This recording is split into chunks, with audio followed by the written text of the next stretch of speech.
అందరికీ నమస్కారం. నేను మీ డాక్టర్ వసంత. ఇవాళ నేను కాళ్ళవాపుల గురించి మాట్లాడబోతున్నాను. కాళ్ళవాపులకి ముఖ్యమైన కారణాలు ఏంటి అంటే, ముఖ్యంగా కామన్గా మనం పీరియడ్స్కి ముందు చూస్తాము.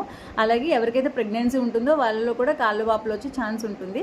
అలాగే ఎవరిలో అయితే రక్తహీనత ఉంటుందో, బ్లడ్ తక్కువ ఉండడం వల్ల కూడా మనకి హార్ట్ ఫెయిల్ అయ్యి కాళ్ళవాపులు వచ్చే ఛాన్స్ ఉంటుంది. అలాగే ఎవరికైతే హార్ట్లో ప్రాబ్లం ఉంటుందో, హార్ట్ ఫెయిల్యూర్ అంటారు, లేదా కన్స్ట్రక్టివ్ పెరికార్డైటిస్, ఈ రెండింటిలో కూడా హార్ట్ ఫెయిల్ అయ్యే ఛాన్స్ ఉంటుంది. లంగ్స్లో ప్రాబ్లం ఉన్నా కూడా పల్మరీ హైపర్ టెన్షన్ కానీ కార్పల్మనల్ కానీ దీనిలో కూడా మనకి కాళ్ళవాపులు వచ్చే ఛాన్స్ ఉంటుంది. దాంతోపాటు లివర్లో ఎవరికైనా ప్రాబ్లం ఉండడం వల్ల కూడా లివర్లో ప్రోటీన్ అనేది ఉత్పత్తి అవుతుంది. దాని ఉత్పత్తి అవ్వకపోవడం వల్ల కూడా కాళ్ళవాపులు వస్తాయి.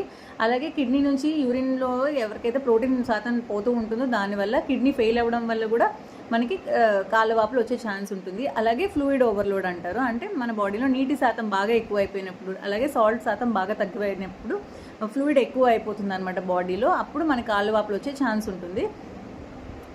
అలాగే మనకి థైరాయిడ్ హార్మోన్ ప్రాబ్లమ్స్ ఉన్నా, లేకపోతే కొంతమంది మందులు వేసుకుంటారు కదా, ముఖ్యంగా బీపీకి వేసుకునే మాత్రం ఆమ్లోడిపిన్, అలాగే స్టిరాయిడ్స్ వాడుతున్న వాళ్ళు, ఓసిపిల్స్ వాడుతున్న వాళ్ళలో కూడా కాళ్ళవాపులు వచ్చే ఛాన్స్ ఉంటుంది. అలాగే ఎవరికైతే బోధకాలు ఉంటుందో థైరాయిడ్, వాళ్ళకి కూడా కాళ్ళవాపులు వచ్చే ఛాన్స్ ఉంటుంది. ఎవరికైతే డీబీటీ, రక్తం గడ్డలు కట్టు ఉంటాయో కాళ్ళలో, రెండు వైపులు రావచ్చు లేదా ఒకవైపు రావచ్చు. అలాగే సెల్యులైటిస్ అంటే ఇన్ఫెక్షన్ అనమాట, దానివల్ల కూడా రావచ్చు. అలాగే కంపార్ట్మెంట్ సిండ్రోమ్, ఎవరికైనా దెబ్బ తగలడం వల్ల అక్కడ కాళ్ళు వాపు రావచ్చు. అలాగే ఎవరికైతే బర్న్స్ అంటే కాలిపోతుందో దానివల్ల కూడా రావచ్చు. అలాగే మనకి పెల్విక్ రీజన్ అంటే కింద పొత్తి కడుపులో ఎక్కడైనా క్యాన్సర్ గడ్డ ఉండి రక్తనాళాలను అడ్డుకుంటున్నట్లు ఉంటే అది కూడా, దానివల్ల కూడా మనకి కాళ్ళు వాపులు రావచ్చు.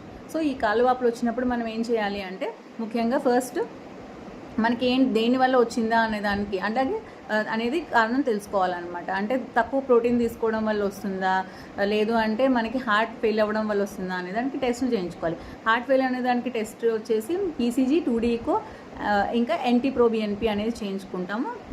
లంగ్స్ కోసం చెస్ట్ ఎక్స్రే చేయించాలి. అలాగే లివర్ కోసం అల్ట్రాసౌండ్, కిడ్నీ కోసం కూడా అల్ట్రాసౌండ్, దాంతోపాటు kidney function test, liver function test, serum electrolytes ఇవి చేయించుకోవాలి. అలాగే థైరాయిడ్ ఏమైనా ప్రాబ్లం ఉంటే కూడా కాళ్ళవాపులు రావచ్చు, కాబట్టి థైరాయిడ్ టెస్ట్ చేయించుకోవాలి.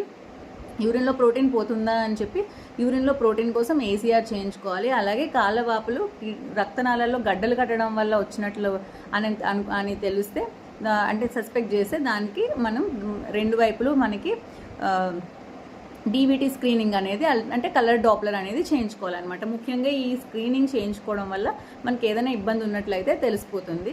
కాళ్ళవాపులు కూడా ఫస్ట్ కాళ్ళు వాచాయా, లేదా పొట్టలో నీళ్లు చేరాయా, లేదా మొహంలో నీళ్ళు చేరిందా, దాన్ని బట్టి కూడా మనం డిసైడ్ చేయొచ్చు మనకి ఏ బాడీలో ప్రాబ్లం, ఏ బాడీ పార్ట్లో ప్రాబ్లం ఉంది అని.